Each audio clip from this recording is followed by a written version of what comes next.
ओम अज्ञानतिमिरान्धस्य ज्ञानाञ्जनशलाकया चक्षुरुन्मीलितं येन तस्मै श्रीगुरुवे नमः। नमो महावदन्याय कृष्ण प्रेम प्रदायते कृष्णाय कृष्ण चैतन्य नामने गौरत्विषे नमः। हे कृष्ण करुणा सिंधु दीनबंधो जगतपते गोपेश गोपिका कांत राधा कांत नमोस्तुते। तप्त कांचन गौरांगी राधे वृंदावनेश्वरी वृषभानुसुते देवी प्रणमामि हरिप्रिय। तवै वास्मि ना जीवामि त्वया बिना इति विज्ञाय राधिके नय मां चरणान्तिकं गुरुवे गौरचन्द्राय राधिकाय तदालय कृष्णाय कृष्ण भक्ताय तद्भक्ताय नमो नमः। वाञ्छाकल्पतरुश्च कृपा सिन्धुवेव च पतितानां पावनेभ्यो वैष्णवेभ्यो नमो नमः। श्री कृष्ण चैतन्य प्रभु नित्यानंद श्री अद्वैत गदाधर शिवासादि श्री गौर भक्त वृंद हरे कृष्ण कृष्ण कृष्ण हरे हरे हरे राम राम राम हरे हरे। मैं सर्वप्रथम मध्य गुरु पाद पद्म नित्य प्रविष्ट ओम विष्णुपाद अष्टोत्तर शत श्रीमद भक्ति वेदांत श्री नारायण गोसाई महाराज मध्य शिक्षा गुरु पाद पद्म परिव्राजकाचार्य वर्य रूपानुगाचार्य वर्य नित्य लीला प्रविष्ट ओम विष्णुपाद अष्टोत्तर शत श्रीमद भक्ति वेदांत श्री बावन गोसाई महाराज के श्री चरण कमलों में असंख्य कोटि दंडवत प्रणाम कर उनकी अहेतु की कृपा की वांछा करती हूँ। मैं उपस्थित श्रोता मंडली सभी वैष्णवी सभी को यथा योग्य दंडवत अभिवादन करती हूँ। तो हमारा ये जो क्रम चल रहा है अभिधेय तत्व विचार, तो उसमें हमने कई सारे तो पढ़ लिए थे। भक्ति के जो 64 अंग हैं उनमें कौन कौन से अंग में कौन कौन सी क्रियाएं हैं। अब आगे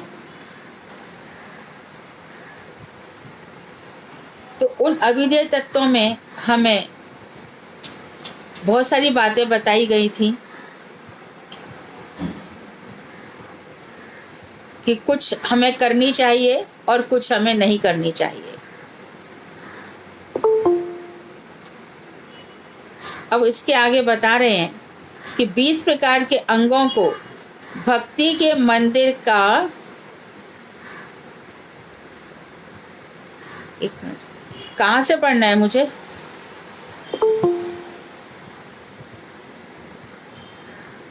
चौसठ अंग हो गए थे हमारे, 64 अंग हो गए थे, 64 अंग हो गए थे दीदी। पेज नंबर 362, पेज नंबर 362 पदाश्रय के बारे में। अच्छा ठीक है, ओके।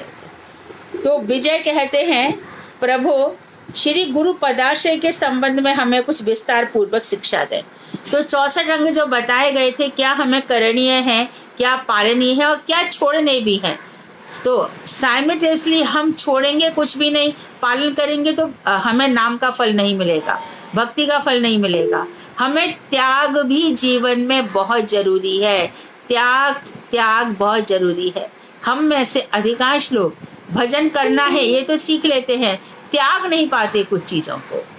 गीता में भी भगवान कह रहे हैं त्यागात परम शांति, त्याग से मनुष्य को परम शांति मिलती है। और जब हम इस लाइन में चल भी दिए तो फिर संसार का धीरे धीरे मन समेटना पड़ेगा ना। भगवान कहते हैं कि धीरे धीरे त्याग करो, अपने अंगों को कछुए की भांति समेट लो, फैलाओ मत। यहाँ भी पंख फैलाओगे वहां भी फैलाओगे तो क्या होगा, पंख टूट टूट कर बिखर जाएंगे। मनुष्य का ना भक्ति में मन लगेगा ना संसार में मन लगेगा। भक्ति आप एक दिशा से दूसरी दिशा में जा रहे हो तो इतना आसान तो नहीं है। रास्ते में बहुत चीजें ऐसी होंगी जो अपनी तरफ खींचेंगी, लेकिन यदि मन बना ही लिया कि नहीं बहिर्मुख लोगों का साथ छोड़ करके मुझे दूसरी दिशा में चल ही दिया, चलना ही है मुझे, तो उस व्यक्ति का क्या होता है, शीघ्र फल सिद्धि होती है। और जो व्यक्ति संसार को नहीं छोड़ पा रहे वही लोग प्रश्न करते हैं हमारा क्या होगा, हमारा क्या होगा। और जो भक्ति लाइन में चले गए उनको तो जो होगा भगवान करेंगे, गुरु वैष्णवों की जैसी इच्छा वैसी रहेंगे। संसार ने तो मुझे बहुत नचा लिया, अब मैं नाचूंगा नहीं, अब मैं भगवान और वैष्णवों के आगे।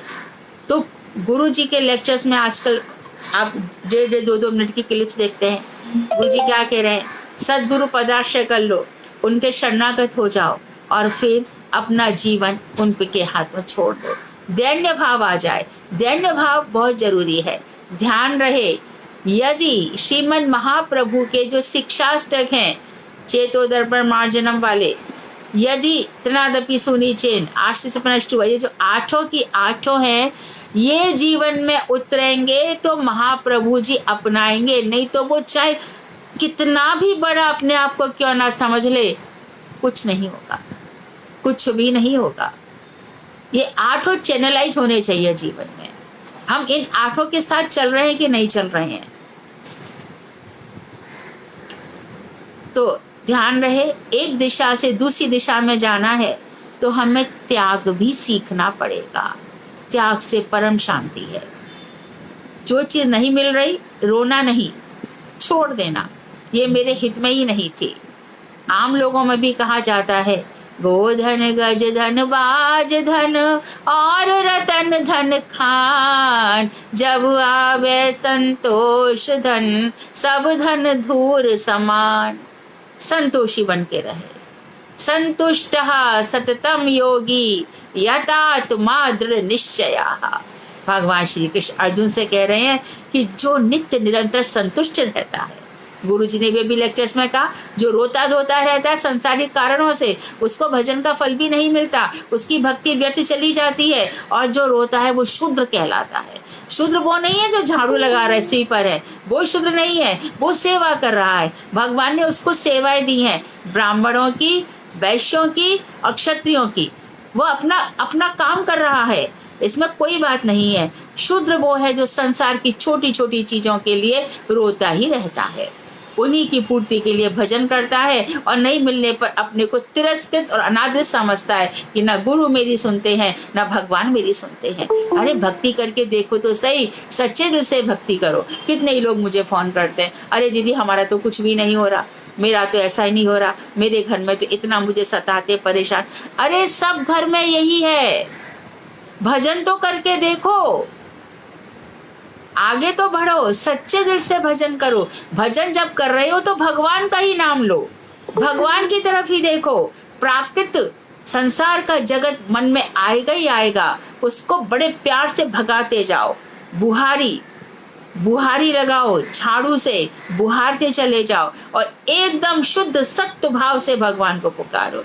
जब तक नाम कर रहे हो तब तक संसार की चिंताएं आ सकती हैं प्रारंभ में, लेकिन उनको, मेरे गुरुजी तो ऐसा भजन करते थे, ऐसा भजन करते थे, बिरजा नदी के उस पार जाता था, ब्रह्मालोक तक भी नहीं, उसके पार तक जाता था। वहां पर मेरी किशोरी जी बैठी हैं, मेरे श्याम सुंदर बैठे हैं, बस उन्हीं के चरणों में ही मैं जाऊंगी, वही मेरे शरण्य है, उन्हीं के अलावा मेरी और कोई शरण नहीं है। अरे संसार तू तो बार बार मुझे मिलता रहा, अब मिल करके तो झाड़ू लगाते चले जाओ। तो त्याग, इन सब बातों से हमें सीखना चाहिए, हमें त्याग करना आना चाहिए। त्याग का हमें धीरे धीरे धीरे धीरे अभ्यास करना चाहिए। तो शिष्य अनन्य कृष्ण भक्ति का अधिकारी होकर उपयुक्त गुरु के निकट कृष्ण तत्व जानने के लिए श्री गुरु का पदाश्रय करें। कृष्ण भक्ति का अधिकारी होकर, कृष्ण भक्ति का अधिकारी कौन है? वही अन्याभिलाषित शून्य ज्ञान कर्माद्यनावृतम आनुकूल्येन कृष्णानुशीलनम भक्तिरुत्तमा, वही कृष्ण भक्ति का अधिकारी है। तो अभी वैध भक्ति का विचार बता रहे हैं, तो इसके लिए भूमिका बना रहे हैं। तो श्री गुरु के शरणों में जाओ, श्री गुरु ही हमारी शरण्य है। श्री गुरु के शरण में जाओ, उनका पदाश्रय करो। श्रद्धालु होने पर ही जीव कृष्ण भक्ति का अधिकारी होता है। और भी क्लियर किया, जब हमारी भगवान श्री कृष्ण के प्रति, गीता के प्रति, श्रीमद् भागवत के प्रति, भक्तों के प्रति श्रद्धा होती है, तब हमें गुरु करना चाहिए। पिछले जन्मों की सुकृतियों के प्रभाव से, संतों के मुख से हरि कथा श्रवण कर हरि के विषय में जो दृढ़ विश्वास उत्पन्न होता है, उसी का नाम श्रद्धा है। खुद ही प्रश्न कर रहे हैं और खुद ही उत्तर भी दे रहे हैं, बता रहे हैं कि पिछले जन्मों में हमारी कुछ सुकृतियां होती हैं।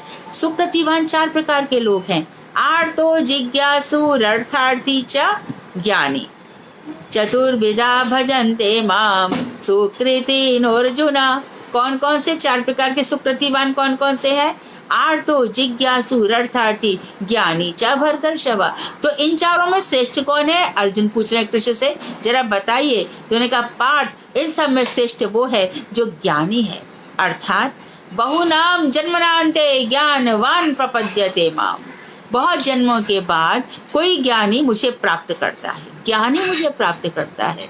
तो आर्त जिज्ञासु अर्थार्थी इनका प्रयास है। कैसे? जैसे गजेंद्र आर्थ है, उसने जब तक भगवान को पुकारा जब तक कि उसका दुख था, दुख दूर चला गया, भगवान के दर्शन हुए बस। लेकिन दर्शन की लालसा से उसको ऐसा नहीं हुआ कि मैं भगवान को छोड़ के नहीं जाऊंगा। जिज्ञासु शौनक आदि ऋषि अभी भी भगवान के लिए जिज्ञासा कर रहे हैं। अर्थार्थी ध्रुव, भगवान के दर्शन से पहले ध्रुव को लालसा थी कि मुझे ऐसा उच्च पद प्राप्त हो जहाँ तक कोई ना पहुंच सके। तो उसकी इच्छाओं के फलस्वरूप भगवान ने एक लोक क्रिएट किया ध्रुव के लिए। पहले इसकी व्यवस्था नहीं थी, ध्रुव के लिए एक लोक क्रिएट किया गया, एक पोस्ट भगवान ने क्रिएट की और ध्रुव वहां पर रहे। ध्रुव लोक में हमारे ऋषि आज बार बार परिक्रमा लगाते हैं। क्यों? कि ध्रुव तुम धन्य हो, तुमको भगवान श्री कृष्ण ने दर्शन दिए। आर्तो जिज्ञासु अर्थार्थी ज्ञानी, और ज्ञानी कौन है? सनक सनंदन सनत कुमार। ये जो चारों कुमार हैं ये बड़े ज्ञानी हैं। ब्रह्मा जी की सृष्टि में 5 वर्ष के बालक, पांचों कुमार, सृष्टि हमारी सृष्टि जो ब्रह्मा जी फर्स्ट है सृष्टि के पर्सन, उनसे ये 4 कुमार पहली मानसी सृष्टि में निकले और पांचों छोटे छोटे बच्चे, नग्न बच्चे निकल पड़े नग्नावस्था में ही। ब्रह्मा जी बोले अरे कहाँ जा रहे हो? सृष्टि के लिए मैंने तुमको उत्पन्न किया है। इन्होंने पीछे मुड़ के भी नहीं देखा, पहुंच गए भगवान की ड्योढ़ी पर। और भगवान की ड्योढ़ी पर वहां पे इनको सुगंध आ गई। किसकी? भगवान श्री कृष्ण के चरणों में जो तुलसी जी चढ़ी हुई थी। तुलसी में बड़ी सुगंध है। कहते हैं कि तुलसी जी की जो सुगंध है वह राधा कृष्ण के प्रेम की प्रतीकात्मक है। राधा कृष्ण की प्रेम उस तुलसी जी में प्रकट हो रहा है, उसकी बौर में प्रकट हो रहा है। तो तुलसी जी की सुगंध चढ़ी तो भगवान श्री कृष्ण के भक्त बन गए। तो इस तरह से सनक सनंदन सनत कुमार ये चारों जिज्ञासु थे। तो 4 प्रकार के सुकृतिवान ने उनको, मैं फोन पे बात करती हूँ। हाँ, अब ये हो गए श्रद्धा, हरि के विषय में दृढ़ विश्वास, भगवान मेरा कल्याण अवश्य करेंगे। राम नाम रटते रहो जब तक घट में प्राण, कबहू दीन दयाल के भनक पड़ेगी कान। भगवान का नाम रटते रहो जब तक कि हृदय में प्राण है, कबहू तो दीन दयाल के उनको आ ही जाएगी हमारी। अब श्रद्धा के साथ साथ थोड़ी शरणापत्ति भी उदित होती है। तो श्रद्धा के बाद मेरो तो गिरधर गोपाल दूसरो ना कोई, जाके सिर मोर मुकुट मेरो पति सोई। मीरा कहेंगी कि बस मेरे तो गिरधर गोपाल हैं, दूसरा कोई नहीं है। ये गिरधर गोपाल कौन है? जिनके सिर पर मोर पंख का मुकुट सुशोभित हो रहा है। ऐसे क्यों? और कोई देवी देवता नहीं अच्छे लग रहे? नहीं, जिसने सारे संसार को अपना लिया है ऐसे भगवान श्री कृष्ण ही मेरे शरण्य हैं। तो श्रद्धा और शरणापति प्राय एक ही तत्व है। संसार में कृष्ण भक्ति ही सर्वश्रेष्ठ है, कृष्ण भक्ति सर्वोन्नत है। सच्ची बात बताओ तो भक्ति जुड़ती ही कृष्ण के साथ है। भक्ति की जितनी भी परिभाषाएं दी गई गीता में, उपनिषद में, सब में श्यामा शबलम प्रपद्ये, शबला श्यामम प्रपद्ये, वेदों में भी कहा गया ये सब कुछ भगवान श्याम सुंदर से ही। और हमारी राधा रानी भी क्या करती हैं? क्या पुकारती है श्री कृष्ण को? जिनका वीडियो ऑन है वो कृपया बंद करें। क्या पुकारती है राधा रानी को? राधा रानी कृष्ण को हे श्याम सुंदर। गौर सुंदर तो है ही महाप्रभु जी, हे श्याम सुंदर। और क्या पुकारेंगी? बनमाली, हे बनमाली। तो प्रकृति के बीच में यमुना नदी के किनारे पर कदम वृक्ष की छाया, तमाल वृक्ष की छाया में हमारे प्रिया प्रियतम विहार करते हैं। विहार बना आपने देखा होगा, इतना सुंदर प्रकृति की गंभीरता वहाँ देखी जाती है। आज भी भगवान कोई भक्त होगा तो राधा कृष्ण के परस्पर विहार की अनुभूति कर सकता है। गंभीर वन, गंभीरा और गहवर वन बरसाने में। गहवर मतलब भी गंभीर। इन गंभीर वनों में क्या होता है? गंभीर होता है। देखो, राधा कृष्ण का प्रेम, सीताराम का प्रेम, विष्णु लक्ष्मी का प्रेम कितना तारतम्य है। लक्ष्मी जी विष्णु के चरण दबाती हैं। चलो ठीक है, दबाने चाहिए, पति परमेश्वर है, सारा संसार उनके चरणों में गिरा हुआ है। लक्ष्मी जी उनके चरण दबाती है। भगवान श्री राम और सीता, मानो सीता जी के पैर में कांटा लग गया तो राम कहेंगे बैठो सीते, मैं निकालता हूँ। सीता, नहीं नहीं नाथ, ऐसा मत करना, मैं घोर नरक में चली जाऊंगी। ऐसा नहीं। लक्ष्मण भी उनको स्पर्श कर नहीं सकते, क्योंकि जब सीता को रावण चुरा के ले जा रहा था तब सीता ने सारे आभूषण अपने, जो भी उनके पास थे, जो भी उनको ऋषिकाओं ने दिए थे, है ना, अनुसुईया मैया मिली थी, जितने भी रास्ते में ऋषियों की पत्नियां मिली थी, उन सब ने सीता जी को आभूषण दिए थे, सुहाग की वस्तुएं दी थी। तो सीता ने उन्हीं को सबको रास्ते में फेंकती चली गई और इकट्ठा कर लिया था जटायु ने। जब भगवान आए थे तो उनको दे दिया। तो श्री राम लक्ष्मण से बोले, लक्ष्मण देखो तो ये सीता की ही आभूषण है ना। तो वाल्मीकि रामायण में लक्ष्मण कहते हैं, केयूरम ना भी जानामी ना जानामी चांगदे नूपुरम जानामी तस्य चरणयो सेवया। बाजूबंद उनका है, मैं नहीं पहचानता भैया। उन्होंने हाथ की कलाई में केयूर पहन रखा है, वो भी मैं नहीं जानता। ना कंगन पहचानता हूँ, ना बाजूबंद पहचानता हूँ। हाँ, आप कहेंगे तो चरणों में जो उन्होंने पाजे पहन रखी है वो मैं पहचानता हूँ। तो ऐसे लक्ष्मण भी सीता जी का कांटा निकालने की हिम्मत नहीं कर पाते, मर्यादा में रह पाते हैं। लेकिन यदि राधा जी को कांटा जोड़ लग जाए तो भगवान श्री कृष्ण क्या करेंगे? राधे एकदम उनको घबरा जाएंगे, तलबलाहट हो जाएगी। राधे पैर ऊंचे करो, तो राधे सकुचाएंगी नहीं, क्योंकि वो जानती है कि मेरे पैरों से कांटा निकालने में ही श्री कृष्ण को सुख है। तो रख देंगी, भगवान श्री कृष्ण कांटा निकालेंगे। और इस तरह से ये जो राधा कृष्ण, लक्ष्मी विष्णु, सीताराम का तारतम्य है, वह रस की अधिकता बहुत है। और इसी रस की अधिकता के कारण सारा संसार कृष्ण भक्ति में डूब जाता है। ऐसा माधुर्य का दर्शन हमें कब होगा? देखो, सीता जी को देख करके राम रोए हैं। वो वन से निकली है, जब भगवान राम चल दिए, सारा राज वेश उतार दिया, मुकुट उतार दिया, वलकल वस्त्र पहन लिए। सीता जी ने भी ऐसा पहन लिया।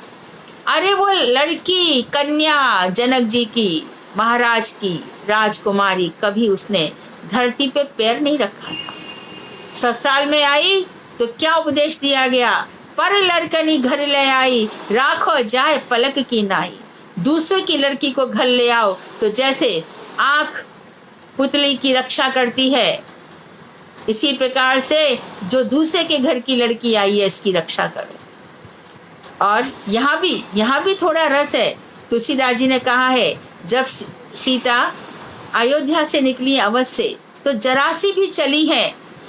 पुरते निकसी रघुवीर बधू, धर धीर दये मग में डगुदय। बूझत है चलनो अब के तिक पर्ण कुटी, करियो कि तु है तिय की लकी आ तुरता पिय की। अखिया अति चारु चली जल चै, भज की भली भाल कनी जल की। पुट सूख गए अधराधर में। क्या नाम है इनका? अरे भाई कृपा कीजिए। विमला दीदी। विमला दीदी, विमला दीदी।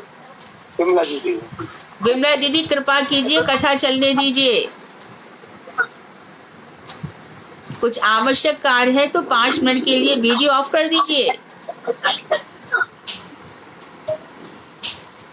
पुर से निकसी रघुवीर।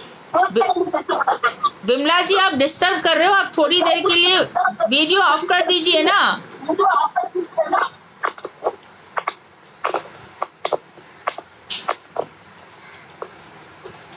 पुर से निकसी रघुवीर वधु, अवध से रघुवीर की वधु निकली। वीडियो भी मालूम। आप प्लीज आप म्यूट कीजिए।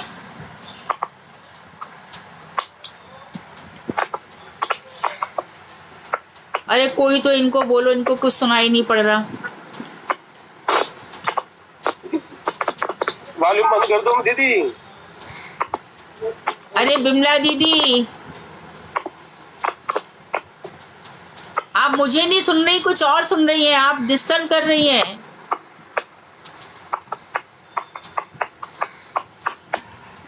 हरे कृष्णा दीदी।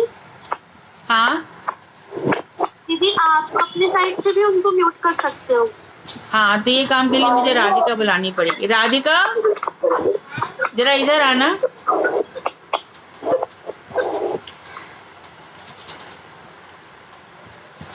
ये बिमला जी को जरा म्यूट कर देना बेटा।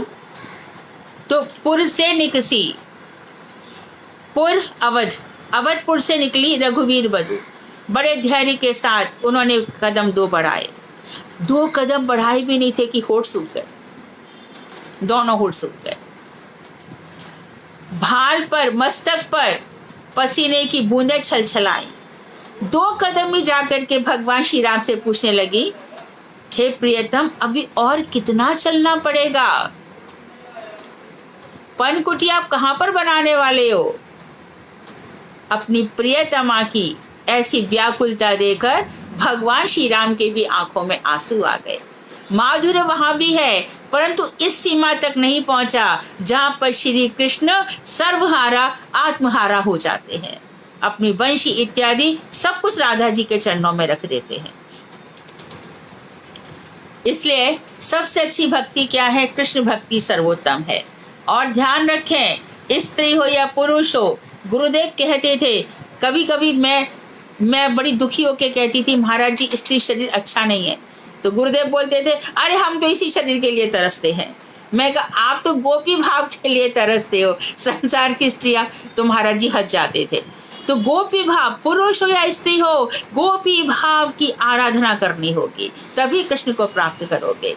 वल्लभाचार्य जी शुरू में बाल मुकुंद की उपासना का प्रचार किया। धीरे धीरे गदाधर जी मिल गए, उनके बेटे जो विठलाधीश जी हैं गदाधर जी से हरि नाम लेकर के आए। गदाधर जी ने कहा कि भगवान राधा कृष्ण हमेशा ही युगल हैं और तरुण हैं, हमेशा ही षोडश वर्षीय हैं, तुमने बाल मुकुंद की उपासना का विस्तार क्यों किया?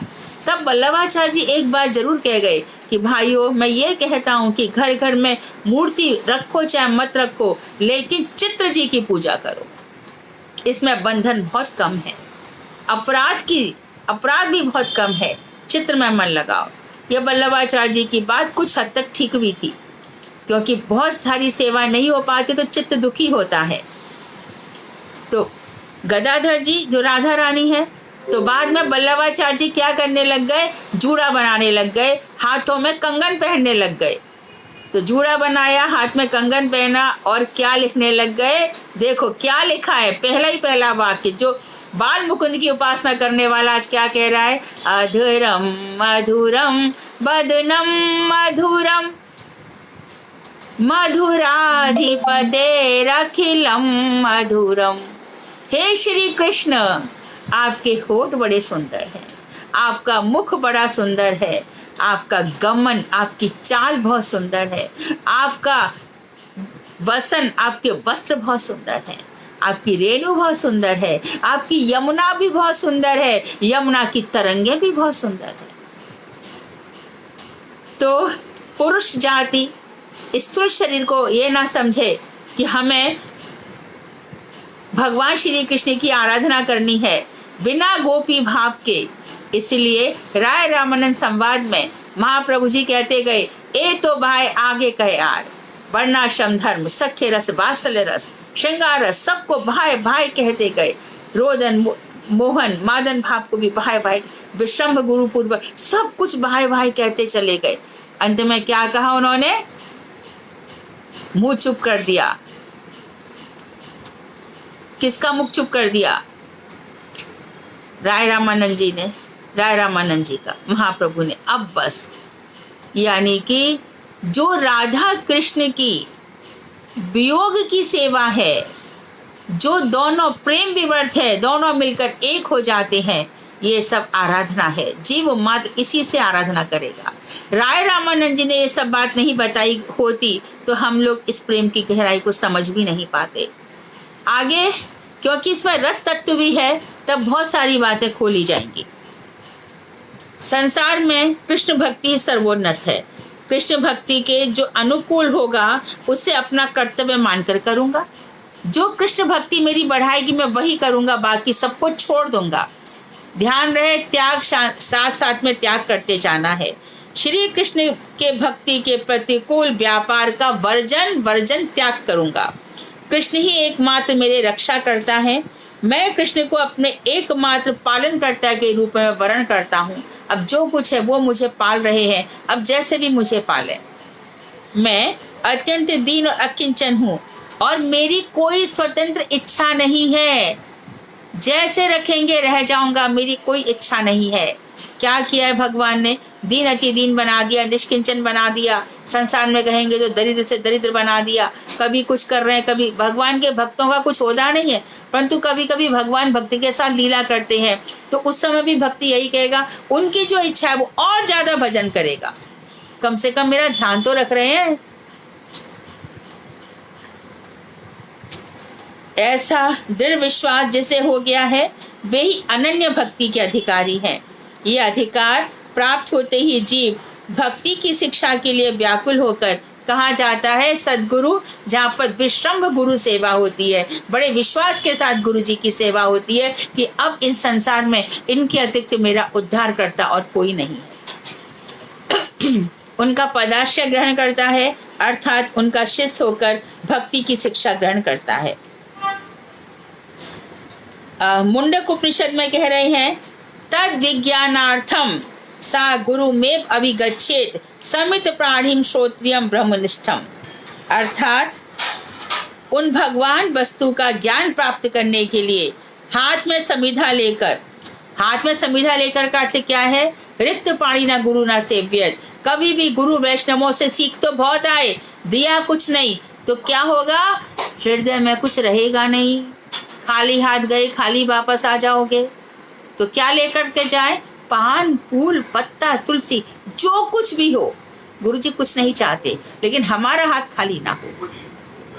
ठीक है। वेद को भली भांति जानने वाले और भगवत सेवा परायण ब्रह्म के सद्गुरु के पास काय मनोवाक्य सब प्रकार से विनय पूर्वक गमन करे और जाए तो अपना तो इतना लेकर के जाएंगे। एम्प्टी बैसेस मेक्स मच नॉइज। खाली बर्तन ज्यादा आवाज करता है।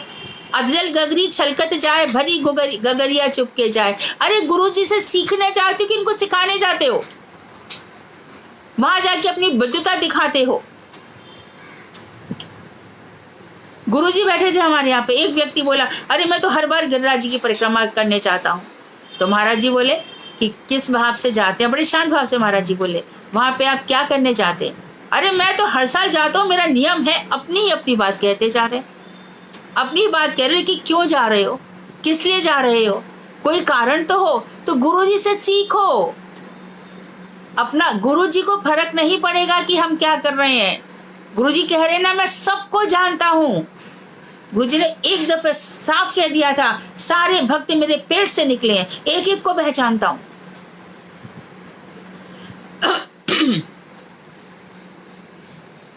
तो गुरुजी के पास जाओ तो सीखने के लिए जाओ, खाली हाथ मत जाओ। ये मैं बार बार आपसे कह रही हूँ क्योंकि वेदों में लिखा गया है। कुछ भी लेकर जाओ, पानी ही लेके जाओ, जो भी हो, समिधा हाथ में लेकर के जाए। फिर गुरु को देखे कि शास्त्रों को जानने वाला है कि नहीं, वेदों का पंडित है कि नहीं, भागवत इत्यादि ग्रंथ जानता है कि नहीं, और इसके अलावा आचरण करता है कि नहीं। देखो, दो बातें हैं भविष्य पुराण में कही गई है। एक तो ये कहा है कि त्रेता युग के जितने भी राक्षस थे वो भागवत वक्ता बनकर पैदा होंगे। इनका लक्ष्य परिवार चलाना, धर्मशाला इत्यादि बनवाना और पैसा अर्जन करना। और दूसरे कौन होंगे? देवासुर संग्राम में, देवासुर संग्राम जब समुद्र मंथन हुआ था, देवासुर संग्राम में जितने भी असुर हैं वो मनुष्यों के राजा बनकर आएंगे और टैक्स इत्यादि लगा लगा करके धीरे धीरे और भी ज्यादा बढ़ेगा, मनुष्यों का खून चूसेंगे। ये पहले लिख दिया गया है, अभी हम देख भी रहे हैं, आगे और देख लेंगे 10 साल बाद क्या होगा। रात दिन सब रोते रहते, जीएसटी बढ़ रहा है, पेट्रोल डीजल के दाम, ये सब पहले से लिखा हुआ है, क्यों चिल्ला रहे हो? तो अरे तुम्हारे अंदर ये होना चाहिए कि इससे ज्यादा जब घोर कलयुग आ जाए तब मुझे नहीं जीना है इसमें, मैं उसके पहले ही गुरु वैष्णवों की कृपा से भगवान श्री कृष्ण की प्राप्ति कर लूंगी या कर लूंगा, अब मुझे इस संसार में नहीं आना। इसीलिए ग्रंथ महापुरुष हमें छोड़ गए, इसलिए लाख लाख धन्यवाद है पूज्य पाद श्री नारायण गोसाई महाराज का, जो ग्रंथ हमें दे गए और हमारी आंखें खुल गई। आगे कह रहे हैं, आचार्यवान पुरुषो वेद। आचार्यवान अर्थात जिसने आचारवान सदगुरु का आश्रय लिया है। पहले करे आचार फिर करे प्रचार। प्रचार करूंगी प्रचार करूंगी, क्या खाक प्रचार? कितने लोगों का दिल बदला, क्या प्रचार किया, इकट्ठा कर लिया लोगों को तो क्या हो गया? भेड़ें भी तो इकट्ठी होती हैं, इसमें क्या हुआ? पहले भजन करो, शास्त्रों को पढ़ो, तत्व ज्ञान सीखो, उसके बाद प्रचार करो। कोई भी प्रश्न हो उसका उत्तर आना चाहिए। तो हमारे गुरुजी ने प्रचार किया, कैसे किया था? गुरुदेव 35 वर्ष तक गिरिराज जी में रहे, दिन रात 1 कभी 2 गिरिराज जी की परिक्रमा करते थे। खाया कि नहीं खाया? होश नहीं है। मठ इत्यादि में भी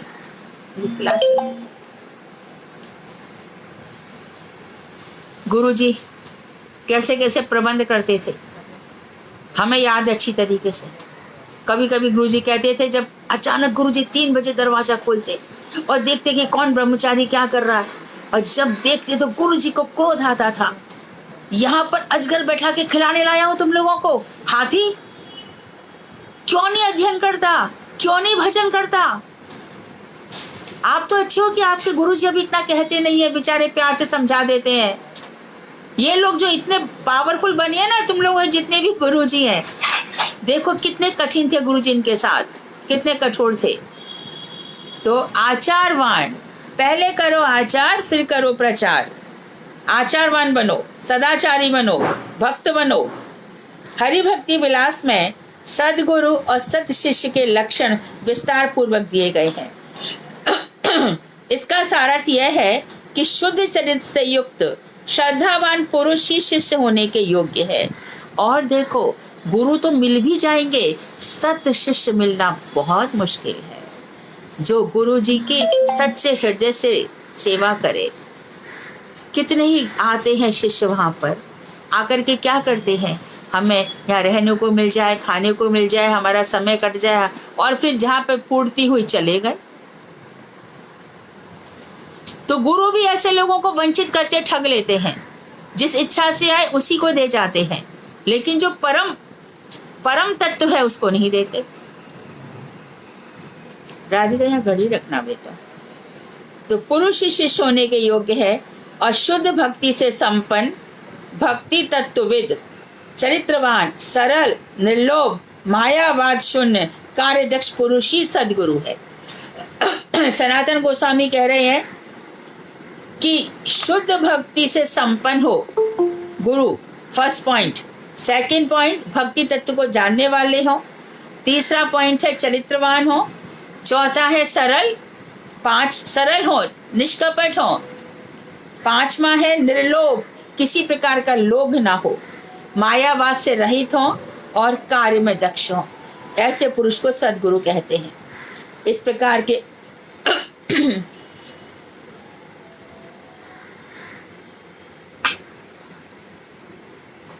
इस प्रकार के गुणों से युक्त सर्व समाज मान्य ब्राह्मण होने पर अन्य अन्य वर्ण के लोग गुरु हो सकते हैं।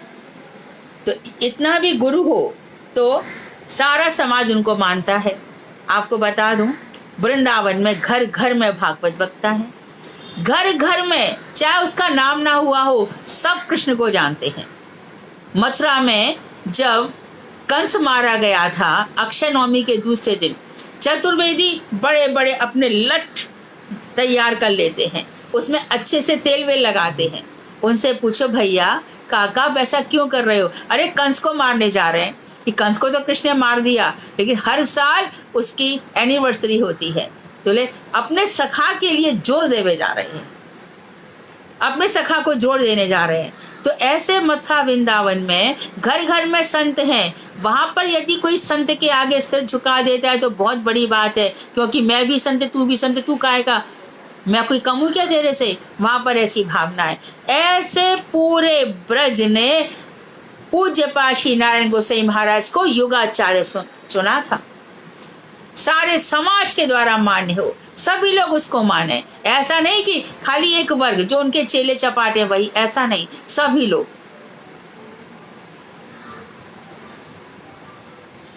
ब्राह्मण के अभाव में शिष्य अपने से उन्नत वर्ण के व्यक्ति को गुरु कर सकता है। कोई ब्राह्मण गुरु ना मिले तो अपने से उन्नत। इन विचारों का मूल तात्पर्य यह है कि वर्णाश्रम का विचार ना करे। जहां कहीं भी कृष्ण तत्वविद व्यक्ति मिले उन्हें गुरु बनाया जा सकता है। वर्णाश्रम तत्व का विचार ना करे कि ब्राह्मण जाति का उसी को मैं गुरु बनाऊंगा, नहीं। जे तत्ववेत्ता से ही गुरु है, जो कृष्ण तत्व को जानने वाला है वही गुरु है। इसमें ब्राह्मण क्षत्रिय वैश्य इत्यादि का विचार नहीं करना चाहिए। यह नहीं सोचना चाहिए। आप लोगों को शायद पता हो ना पता हो, हमारे सरस्वती प्रभुपाद जो विश्व वरेण्य है, सारा संसार आज उनका लोहा मानता है, जो राधा जी की नयन मंजरी है, उन्होंने जानबूझ करके कौन सी जाति में जन्म लिया? कायस्थ जाति में। तो भक्ति विनोद ठाकुर भी वहीं के हो गए, लेकिन आज सारा संसार इनके ग्रंथों के कारण झुका पड़ा। तो जाति वर्ण का भेदभाव ना करे, जाति का भाव ना रखे। कोई कहे अरे तो ब्राह्मण था पूर्वाश्रम में, तो तेरे अंदर जातिवाद का विचार क्यों आया? कोई भी जाति का हो। तो ये बात उन्होंने बताई। और यदि ब्राह्मण कुल में उत्पन्न किसी व्यक्ति में उपयुक्त गुण पाए जाए तो उसको गुरु बनाया जाए। तो आर्य वंश में जन्मे हुए वर्ण अभिमानी संसार में कुछ सुविधा होती है। यदि उन्हें गुरु बनाया जाए तो आर्य वंश में जो जन्मे हैं वर्ण अभिमानी लोग, तो उनको संसार में कुछ सुविधा हो जाती है कि अरे भैया तुमने ब्राह्मण को गुरु बनाया कि नहीं बनाया, ब्राह्मण था कि नहीं। इस तरह से वस्तुतः उपयुक्त भक्ति, जो सही भक्त है वही गुरु है। शास्त्र में गुरु शिष्य परीक्षा के नियम और काल निर्णय किए गए हैं। शास्त्र में बताई गई है, पानी पीजिए छानकर, गुरु कीजिए जानकर, और काल भी बताया गया है। इसका तात्पर्य यह है कि जिस समय गुरु शिष्य को अधिकारी समझे और शिष्य जब गुरु को शुद्ध भक्त समझे और उनके प्रति श्रद्धा करे, उसी समय गुरु शिष्य के प्रति कृपा करे। जिस समय शिष्य के अंदर ये भावना आ जाए यही मेरे गुरु हैं, गुरु जी आप मुझे हरिनाम दे दीजिए, भजन तो करेगा, तो सबकी देखा देखी हाथ में माला आ जाए, चंदन लगा ले, ऐसा तो नहीं ना। तो दोनों का एक समय ऐसा आता है जो भगवान के द्वारा सहयोग बनता है। उस समय गुरु उसको दीक्षा दे देते हैं और शिष्य भी दीक्षा लेकर अपने को धन्य समझता है। लेकिन शिष्य ने दीक्षा ले ली और माला जी घर में रखी है भूखी प्यासी, उनका भजन ही नहीं कर रहा, तो ऐसे शिष्य का क्या किया जाए? इसलिए गुरु जी से भजन करना चाहिए, भजन करना चाहिए, अपना जप, अपनी संख्या पूरी करनी चाहिए। गुरु दो प्रकार के होते हैं, ये बहुत सुंदर विषय है और अक्सर गुरु जी कार्तिक मास में इस विषय पर चर्चा भी किया करते थे। दीक्षा गुरु और शिक्षा गुरु। दीक्षा गुरु के पास दीक्षा ग्रहण करनी चाहिए। दीक्षा काल करे आत्मसमर्पण। भगवान चैतन्य महाप्रभु कहते हैं कि जिस समय शिष्य मेरे नाम को सुन लेता है श्रौत परंपरा से, एक श्रौत व्यवस्था में जो व्यवस्थित है गुरु, उससे सुन लेता है, उसी समय मैं उसको अपने समान बना लेता हूँ, अपने समान बना लेता हूँ। ये भगवान कह रहे हैं। तो दो प्रकार के दीक्षा गुरु, दिव्य शिक्षा। तो जब दीक्षा हो जाती है तो इसका अर्थ ये है कि अब तक जो जीवन जिया उसको उठा के फेंक दो। अर्थात तुम क्या थे क्या नहीं थे, कितने पूर्वाश्रम की बात करते रहोगे, कभी तो बंद करो। भागवत में लिखा है, जब ये बताया गया है कि ब्रह्मचारी को कैसे रहना चाहिए, तो उसमें बताया गया कि दूसरों को ब्रह्मचारी के साथ कैसा व्यवहार करना चाहिए। तो उसमें बताया गया है सबसे पहले कि ब्रह्मचारी से कभी भी उसके पूर्वाश्रम का ना नाम पूछना चाहिए और ना ही वो कहाँ रहते थे, किस गांव के थे, क्या करते थे, ये सब नहीं पूछना चाहिए। आजकल बड़ी रिवाज है, ये इतने पढ़े लिखे हैं, ये वहाँ के हैं, ये वहाँ के हैं, ऐसा नहीं करना चाहिए। उसके क्या होता है, हमारी श्रद्धा उसके प्रति कम हो जाती है।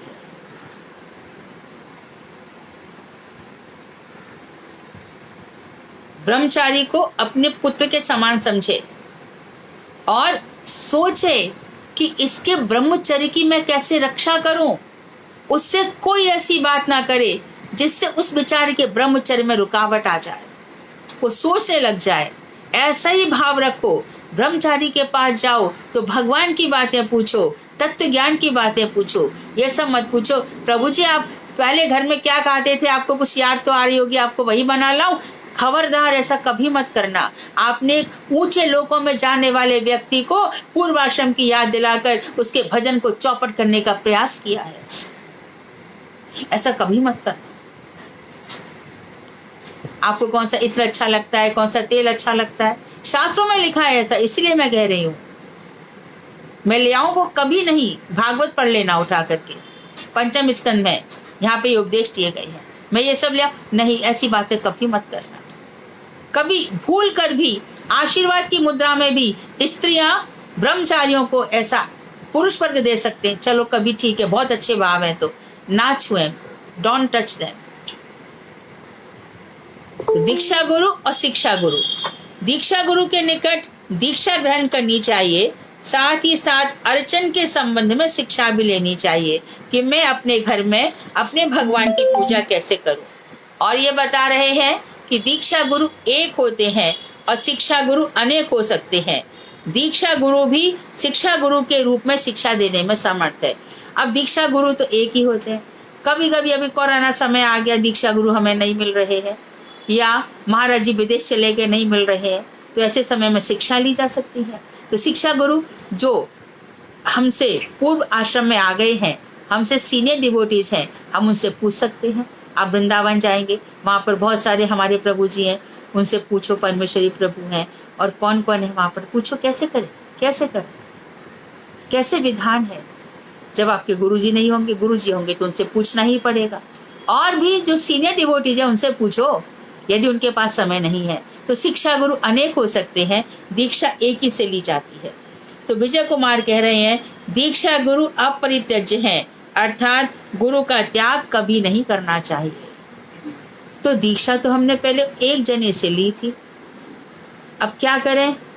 उनके देने से तुम्हारा भजन बढ़ रहा है? भजन तो नहीं बढ़ रहा है। कितने साल हो गए? 6 साल हो गए। कुछ तो किया? कुछ भी नहीं करते। कुछ कहते हैं वो? नहीं। मिलते तो कुछ तो बात होगी? नहीं। जाते हैं हम, कुछ फल दे आते हैं, कुछ रुपए दे आते हैं, बस इतना ही है। भजन के लिए पूछते हैं? नहीं। क्यों?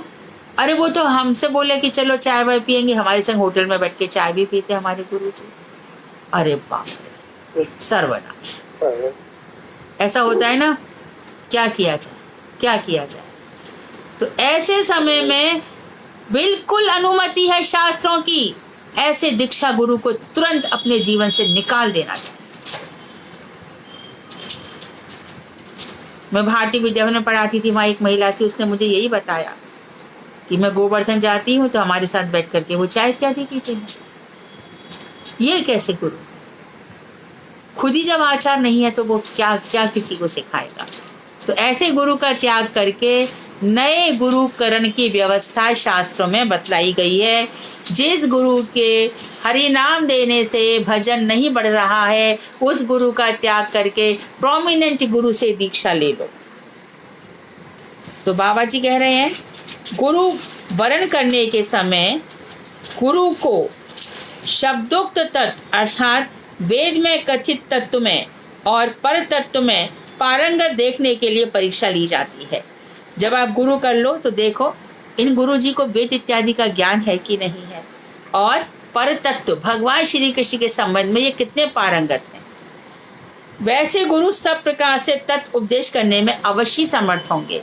तो सबसे पहले जाओ, अब जैसे कि वेदों में देखा जाता है, वेदों में ये विधान है और प्राय करके सभी गुरु ये कथा सुनाते हैं। जैसे जावाला का पुत्र है सत्यकाम, वो याज्ञवल्क्य ऋषि के पास गया अग्नि की समिधा लेकर के। याज्ञवल्क्य ऋषि ने कहा, बालक ये बता तू किसका पुत्र है? हे जावाला पुत्र, ये बता तू किसका पुत्र है, तेरे पिता का नाम क्या है? तो बालक ने कहा, मैंने पिता को देखा नहीं है, मैं नहीं जानता वो कौन है। तो उसने कहा, जा तेरी माँ से पूछ करा कि तेरे पिता कौन है। जावाला जाता है, बालक जाता है, माँ से पूछता है, माँ गुरुजी ने पूछा है मेरे पिताजी कौन है। तो जावाला ने उत्तर दिया, जा गुरुजी से बोलना कि मैंने अपने यौवन काल में कई जगह सेवा की थी, मैं नहीं जानती कि तू किसका पुत्र है। बालक गया, याज्ञवल्क्य से कहा कि माँ ने ऐसा कहा है। तो याज्ञवल्क्य जी बोले, निश्चित रूप से तू ब्राह्मण पुत्र है। क्यों? तूने सत्य बोला। इसी प्रकार से हम कर्ण और परशुराम की भी कथा सुनते हैं कि कर्ण ने पहले झूठ बोला कि वो ब्राह्मण बालक है या कुछ, तो परशुराम उसकी गोदी में सोए रहे, एक कीड़ा आ गया, कीड़ा खाने लगा। तो ब्राह्मण के अंदर सहनशीलता होती है, लेकिन कर्ण रह नहीं पाए, उस कीड़े को वो दबो करके मारने लगे। तो परशुराम ने कहा, तूने मुझसे झूठ बोला, तू ब्राह्मण नहीं क्षत्रिय है।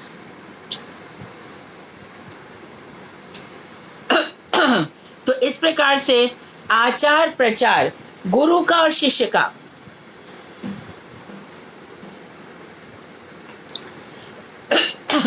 सद्वार्ताओं पर आधारित होना चाहिए। श्रेष्ठ वार्ता हो, सदाचार हो, सत्यता पर आधारित हो। तो वहां पर शिष्य जाएगा और गुरु जी से ये सब पूछ लेगा। दीक्षा गुरु को त्याग करने की विधि नहीं है, परंतु दो परिस्थितियों में दीक्षा गुरु को त्याग किया जा सकता है। पहली यह है कि गुरु वरण के समय यदि शिष्य ने गुरु को तत्वज्ञता और वैष्णवता आदि गुणों की परीक्षा बिना ही उन्हें गुरु बना लिया, देखा ही नहीं, बस देखा देखी में भेड़ चाल में गुरु बना लिया, परंतु वास्तव में उस गुरु द्वारा कोई कार्य नहीं हुआ हो, अर्थात उनसे किसी प्रकार का शिष्य को आध्यात्मिक लाभ ना हुआ हो, तो ऐसे गुरु का परित्याग करना चाहिए। इसके अंदर उन्होंने शास्त्र के बहुत से प्रमाण दिए। खुद नारद जी ने कह रहे हैं,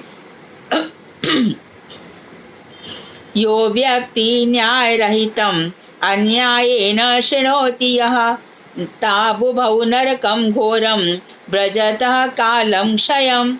अर्थात जो आचार्य के वश में अन्याय अर्थात सात्वत शास्त्र विरोधी शिक्षा प्रदान करते हैं, जो आचार्य के वेश में आचार्य के कपड़े पहनकर ये सब सिखा रहे हैं, मैनेजमेंट सिखा रहे हैं, इसमें कैसे रहना चाहिए, how you have to collect money, how you have to maintain your health, subtle body की कोई बात नहीं है, मन बुद्धि चित्त अहंकार की कोई बात नहीं है, भक्ति की कोई बात नहीं है।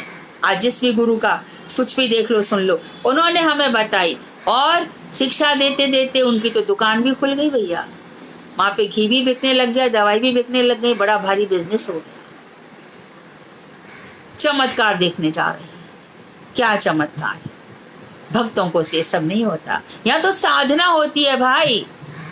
और मानो कोई चमत्कार देख भी लें या कुछ भी हो जाए तो उसको भगवत कृपा गुरु कृपा माना, और चमत्कार तो माना ही नहीं जाता, ये शब्द तो यहाँ चलता ही नहीं है।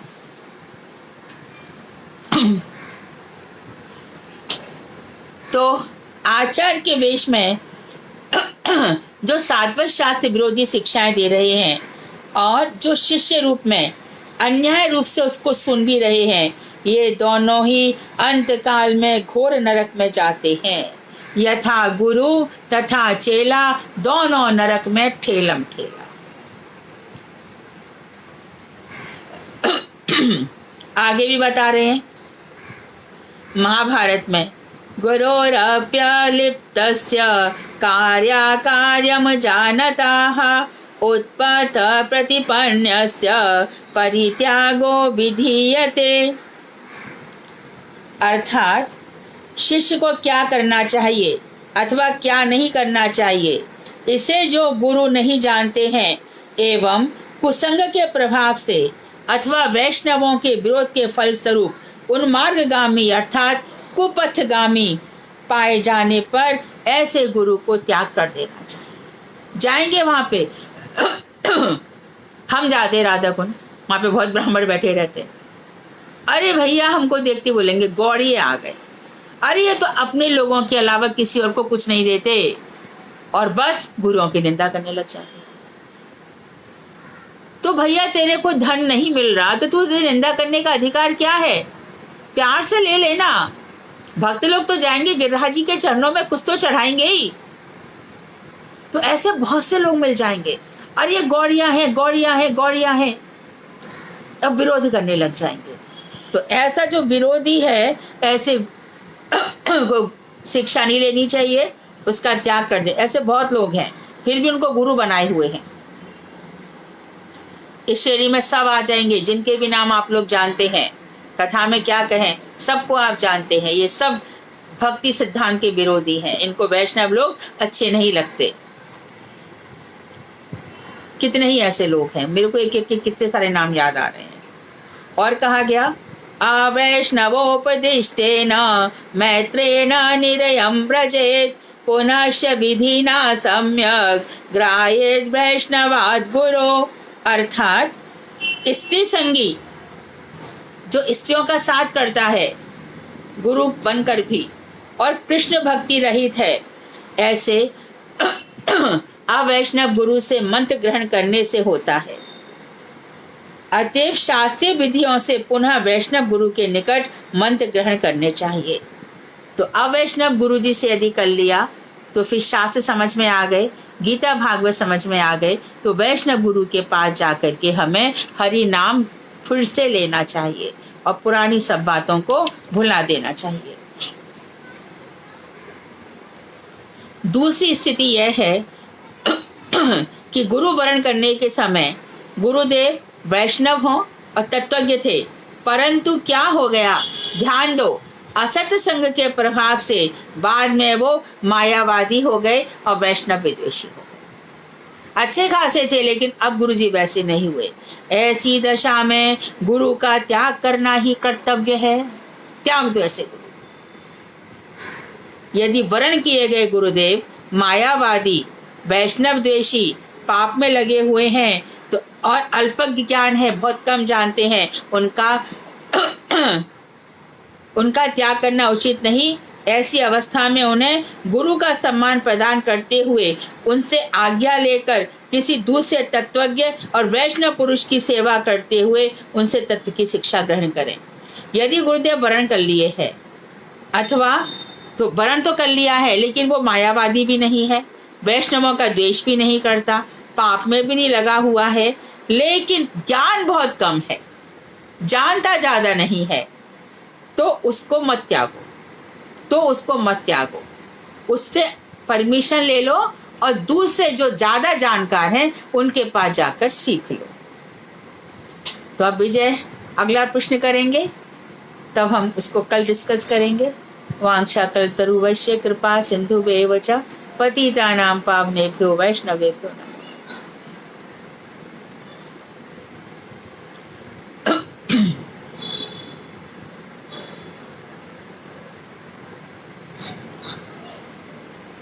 हरे कृष्णा जी, दंडवत प्रणाम। हाँ दीदी, मीराबाई ने जो भगवान कृष्ण की जो आराधना करी वो तो खाली उन्होंने युगल रूप में तो नहीं करी, हाँ, तो सिर्फ भगवान कृष्ण की करी ना। हाँ हाँ हाँ हाँ। तो इसलिए तो द्वारका मिला, कहाँ वृंदावन मिला उनको, इसलिए तो द्वारका। पहले तो उन्होंने रैदास जी से ली थी, रविदास, संत रविदास रैदास से। हाँ जी, हाँ। रैदास के बाद वो जीव गोस्वामी के पास गई, जीव गोस्वामी ने उनको दिया भी और उन्होंने पद भी गाए, गौरांग महाप्रभु के, सारे जगत को माखन चोरा नाम धरियो बैरागी, ऐसा उनका मीरा का पद है। लेकिन श्री कृष्ण, अकेले श्री कृष्ण की भक्ति की, तो फिर मीरा को कहाँ मिले कृष्ण। और बहुत से जो घोर घोर ब्रजवासी हैं, भगवान राधा कृष्ण के उपासक हैं, वो तो कहते हैं कि जो द्वारका है वो कृष्ण का बहरूप है। यानी जो बहुरूपिया होता है ना, अनेकों रूप धारण करता है कृष्ण, द्वारका के कृष्ण को लोग कृष्ण मानने को तैयार नहीं है। जहां तक कि याद रहे, नंद नंदन जो है उसको वो सख्य रस वाला है, और यशोदा नंदन है वही हमारा प्राण बल्लभ। तो बहुत से लोग तो बहुत ही कठोर उपासक होते हैं। लेकिन दीदी यशोदा नंदन भी जो है वो तो वात्सल्य रस में हो गए ना फिर। हाँ, लेकिन अब जो अगर हम कहें कि हाँ, नंद नंदन सख्य रस है, तो सख्य रस से ऊपर वात्सल्य रस है। अब वात्सल्य रस वाला जो है यशोदा जी के घर पे रह करके, जब वो शाम को आ जाते हैं, शाम को आ जाने के बाद यशोदा जी उनको स्नान करा देती हैं, खिला पिला करके सुला देती हैं, मधुमंगल आदि सखाओं को बाहर बैठा देती हैं कि देख ये इसकी उठने की आदत बहुत है, चला जाता है। और वही यशोदा नंदन पीछे की खिड़की से बाहर निकल कर रास रचाने चले जाते हैं। थोड़े भावों में अंतर है। हाँ जी, तो हम लोग तो जिनके हम जिनकी उपासना करेंगे वो तो जो गोपियों के जो ईश्वर हैं, बिल्कुल भगवान के, हमें तो वाले भाव वाले चाहिए। हमारा तो है ही ना, पहले तो है कृष्णा है, उसके बाद गोविंदा है, फिर गोपीजन बल्लभ है। तो हमारे तो डिग्रीज बता दी ना, वहां तक पहुंचना पड़ेगा। ठीक है। और आज तो आपने वैसे, अब शायद आप भी भूल गए, किसी ने बोला भी नहीं, आपने तो आज का दिन रखा था वो 19th चैप्टर के एग्जाम के लिए। ओहो, मुझे तो याद ही नहीं रहा। लेकिन कल डेफी आपने मुझे शुरू में याद ही नहीं दिलाया।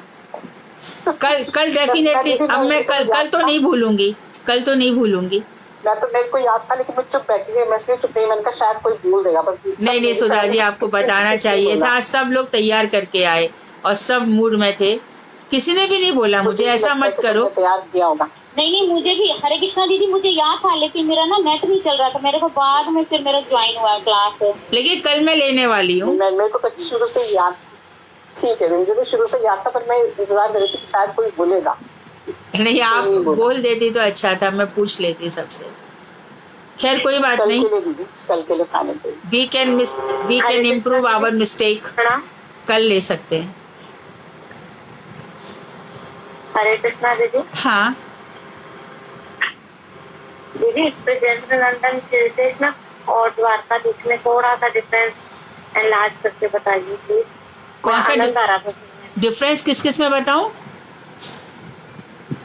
ब्रजेंद्र नंदन श्री कृष्ण में और द्वारकाधीश में। ये तो वैसे थोड़ी ट्रिकी बात है, कुछ खास अंतर नहीं। ब्रजेंद्र नंदन जो नंद नंदन है, और सख्य रस है ना नंद बाबा भी कभी कभी कन्हैया से ऐसी बातें कर जाते हैं। गोवर्धन लीला में सख्य रस में बात हुई है। और जो यशोदा नंदन है, यदि ऐसे भाव आ जाते हैं तो उनके यशोदा नंदन क्या है, जैसे यशोदा जी है। अब जैसे शुक है ना, राधा जी के हाथ से उड़ करके शुक यहाँ पे आ जाता है। कहाँ पर आ जाता है? कृष्ण के हाथों में उड़कर आ जाता है। कृष्ण और मधुमंगल दोनों बैठ जाते हैं। कृष्ण के हाथ में बैठकर को राधे राधे कहता है। इतने में यशोदा आ जाती है। दिन भर पशु पक्षियों को पकड़े बैठा रहता है। सुबह से कितनी बार कह चुकी कि नहाया नहीं। तभी मधुलिका आ जाती है। मधुलिका कहती है यशोदा से कि हे यशोदे, ये हमारी किशोरी जी का सुख है। तो यशोदा जी के साथ ये चीजें शेयर हो जाती हैं, जो नंदनंदन के साथ नहीं हो पाती। और क्या शेयर होती है? यशोदा जी राधिका जी को बुलवा लेती हैं। राधिका जी के हाथ से जो भोजन करेगा वो चिरंजीवी होगा उसको। तो राधिका की जो सहेलियां हैं, सखियां हैं, और यशोदा जी से थोड़ी खुलकर बातें हो जाती है। इसके लिए ऐसा कहते कि यशोदा नंदन है। नंदनंदन की जब पुत्र की बात आएगी तब, वैसे तो वो किशोरी माधव गोपीजन बल्लभ वही हमारे आराध्य देव हैं, पर इसलिए क्योंकि यशोदा जी को ये भान है कि किशोरी जी वहां भी जाती है बचपन में, जब किशोरी जी को कीर्ति देवी भगवान के पास सुला देती है तो आंखें नहीं खोली है किशोरी जी ने जब तक कृष्ण के दर्शन नहीं हुए हैं, और जैसे ही कृष्ण के दर्शन हुए हैं उनकी आंखें खुल गई हैं। तो बहुत सी ऐसी बातें हैं जो आपस में चला करती हैं, इसलिए आचार्यों ने कहीं कहीं ऐसा कह दिया है, और विशेष बात नहीं। जी दीदी, हाँ धन्यवाद। प्रणाम दीदी। हरे कृष्णा।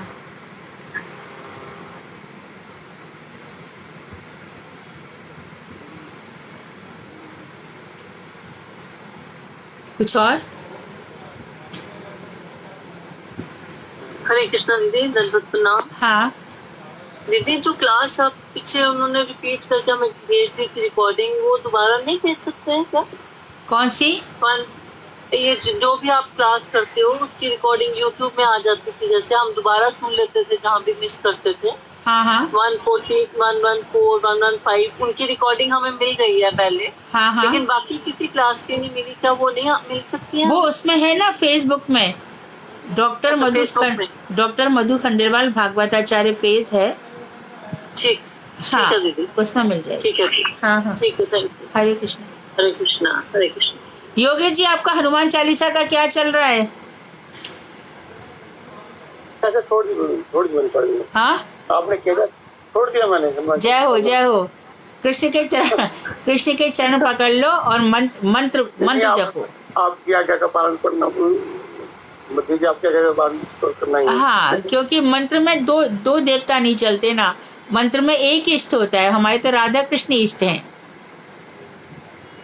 ठीक है दीदी। हाँ हरे कृष्णा दीदी। हरे कृष्णा। ये जैसे हनुमान चालीसा आप बता रहे थे, ये हनुमान चालीसा मेरे हस्बैंड भी पढ़ते हैं। तुम्हारे पति ने हरि नाम लिया हुआ है? ले लिया, सीधर महाराज से लिया है। हाँ ले लिया दीदी, सीधर महाराज। हाँ, तो उनको बोलो कथाएं सुने, जैसे योगेश जी ने सुनी है, कथाएं सुनने को बोलो। जो 2-3 दिन पहले कथा चली है वो सुनाओ उनको। हाँ जी।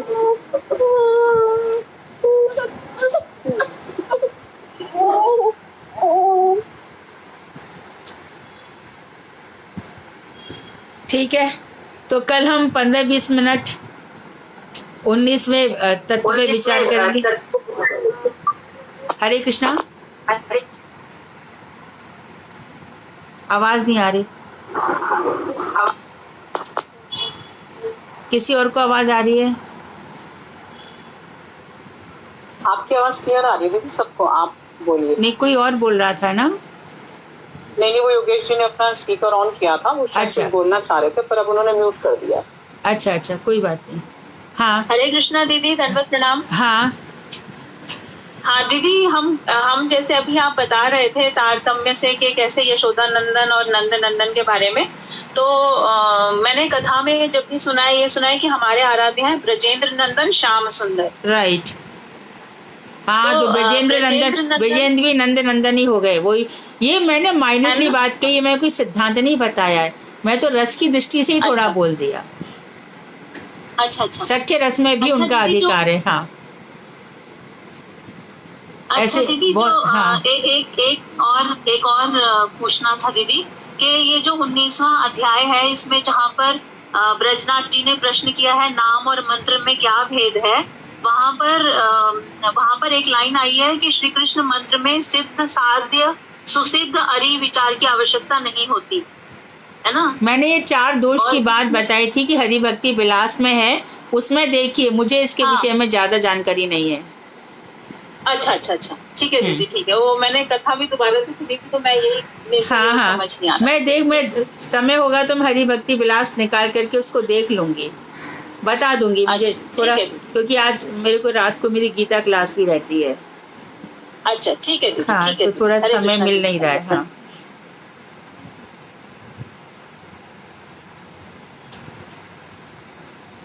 दीदी, आप इस जैव धर्म की क्लास के अलावा और भी क्लास देते हो? अरे ये 9 दिन, इन लोगों के 9 दिन का ये रहता है ना नवरात्र, तो मुझे बोला कि कुछ बोलो। हम लोग तो नवरात्र को मानते नहीं है। बोले ठीक है, तो आप गीता पे कुछ बोल दो, तो मैं थोड़ा ऐसे ही बोल देती हूँ। किस टाइम पे बोलते दीदी? हमें भी भेजो वो लिंक। भेज दूंगी 8:30 बजे। हाँ जी, भेज दूंगी। हाँ ठीक है दीदी, आप करना। वो बिल्कुल डिवोटी नहीं है, बिल्कुल बेसिक लोग हैं, एकदम कुछ भी नहीं आता उन लोगों को। आप लोग तो बहुत क्वालिफाइड है। नहीं दीदी, आप जो बोलोगे हमने वो सुनना है, और भक्तों से मतलब नहीं है। हाँ, बाद में वो लोग फिर गीता की क्लास रख रहे हैं, मेरे ख्याल से अक्षय तृतीया कब से शुरू कर रहे हैं, तो ट्वाइस इन ए वीक रख रहे हैं, तो मैं शायद फ्राइडे सैटरडे रख दूंगी, तो मैं बता दूंगी। वो तो आप ग्रुप में दे ही दिया करोगे ना। हाँ हाँ हाँ, गीता जानना, ठीक है। गीता जानना बहुत जरूरी है। गीता जी बहुत इंटरेस्टिंग है। हाँ, मैं 8:30 बजे वो शुरू होगी, तो मैं भेज दूंगी, वो जरूर भेज दूंगी, लिंक भी भेज दूंगी। हाँ, ठीक है हरे कृष्ण। दीदी हम भी तो बेसिक में ही है, अभी हम कौन से ऊपर चढ़ गए। नहीं तुम लोगों के तो गुरु, सब गुरु बड़े पावरफुल है, ऐसे तुम सब लोग बहुत हाँ। बहुत अच्छे डिवोटीज हो। गुरु जी तो है, लेकिन हम लोग नहीं अभी पहुंचे उनके चरणों तक भी। नहीं, बहुत सब जितना तुम लोग जानते हो समझते हो ना, मैं खुद, मुझे बहुत अच्छा लगता है। अच्छा लगता है कि मतलब परस्पर अच्छा लग रहा है, एक लेवल पे ही है हम लोग। मैं खाली वक्ता हूँ, तुम लोग श्रोता हो, इतना ही अंतर है। नहीं ना जी, ऐसा कुछ नहीं। हम लोग तो बहुत ही अभी बहुत पीछे। ठीक है दीदी, हरे हाँ कृष्ण। ठीक है, हरे कृष्ण। वांशा कल्पतरुभ्यश्च कृपा सिंधुभ्येव च पतितानां पावनेभ्यो वैष्णवेभ्यो नमो नमः। कल मेरे को चीट मत करना, मुझे बताना कि कल मुझे पूछना है। हरे कृष्ण।